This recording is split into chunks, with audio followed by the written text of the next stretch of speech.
Exercising my incentive stock options almost cost me $24,000 in useless taxes until I caught one key mistake. I've since become a certified financial planner advising on over 1 million shares of equity for 8-figure tech execs. I now know what expensive pitfalls to look out for. So in this video, I'm going to show you what I wish I knew before exercising my ISOs, this stock option tax myth that has been causing people to go broke for decades, and how to easily make the smartest exercise decision for your stock fast, without you even needing to understand complex taxes. To start, let me show you what this myth is so you know exactly how to avoid it. Imagine walking into a store and seeing a big red shiny sign that says 50% off. You love a good bargain, so you go and grab the deal, only to realize that you just bought some spicy seafood. The problem is that you don't like seafood and you can't handle spicy food. Focusing on the sale led you straight into a decision that you regret. The crazy thing is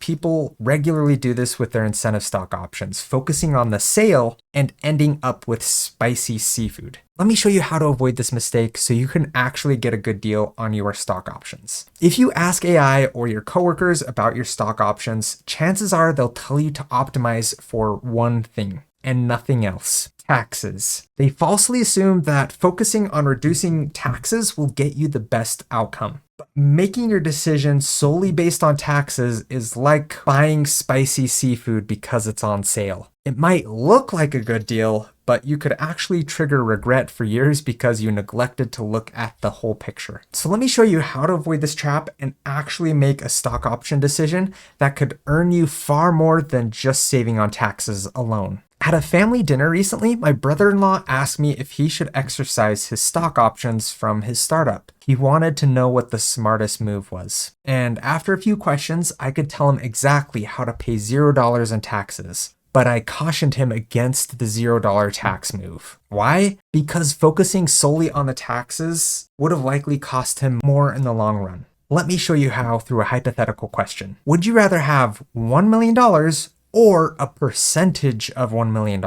Say 50%. Obviously, you would pick the $1 million because it's bigger. But most people unknowingly pick the 50% all the time with their stock options. They get so focused on the tax percentage, they forget about the size of the actual gain. Take my brother-in-law, for example. His options were actually underwater, meaning they were worth less than the exercise cost. So sure, he could have paid $0 in taxes, but that would have meant locking in a loss, not a gain. So what's the key? Optimizing for financial merit or the biggest gain first, and then considering taxes second. Taxes are just a slice of your profit, not the whole pie. This is why I rank financial merit above taxes. But there's something even more important than taxes or financial merit, something that could make or break your entire future. I once had someone reach out to me in a panic. They were in the process of selling their house, desperate to cover a $600,000 AMT bill they incurred from exercising their stock options. Even after selling their house, they would still come up short, all because they only looked at the financial and tax ramifications and missed this next crucial point. So what did they overlook that you can't afford to regret either?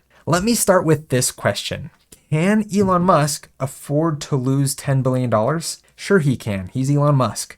But can we? Absolutely not. Exercising incentive stock options comes with built-in risk due to the exercise costs getting locked up into the company stock. That's why before you exercise, you need to put on two hats to determine how much risk you can afford. First, put on your therapist hat and ask yourself, can I handle this risk emotionally? Will I be able to sleep at night? Second, you'll need to put on your financial planner hat and ask yourself, can I afford this risk without blowing up my financial future? Because here's the truth, it doesn't matter how much you might save on taxes or how big the payday is. If you can't afford the risk, you shouldn't take it. Protect yourself first, everything else comes after. But even if this checks all of the prior boxes and looks good from a risk, financial merit, and tax standpoint, you shouldn't exercise your incentive stock options if it doesn't check this most crucial box. Jumping back into that store analogy, you likely didn't walk into the store planning to buy spicy seafood. You had a purpose. Maybe you needed groceries for the week, not a flaming fish disaster.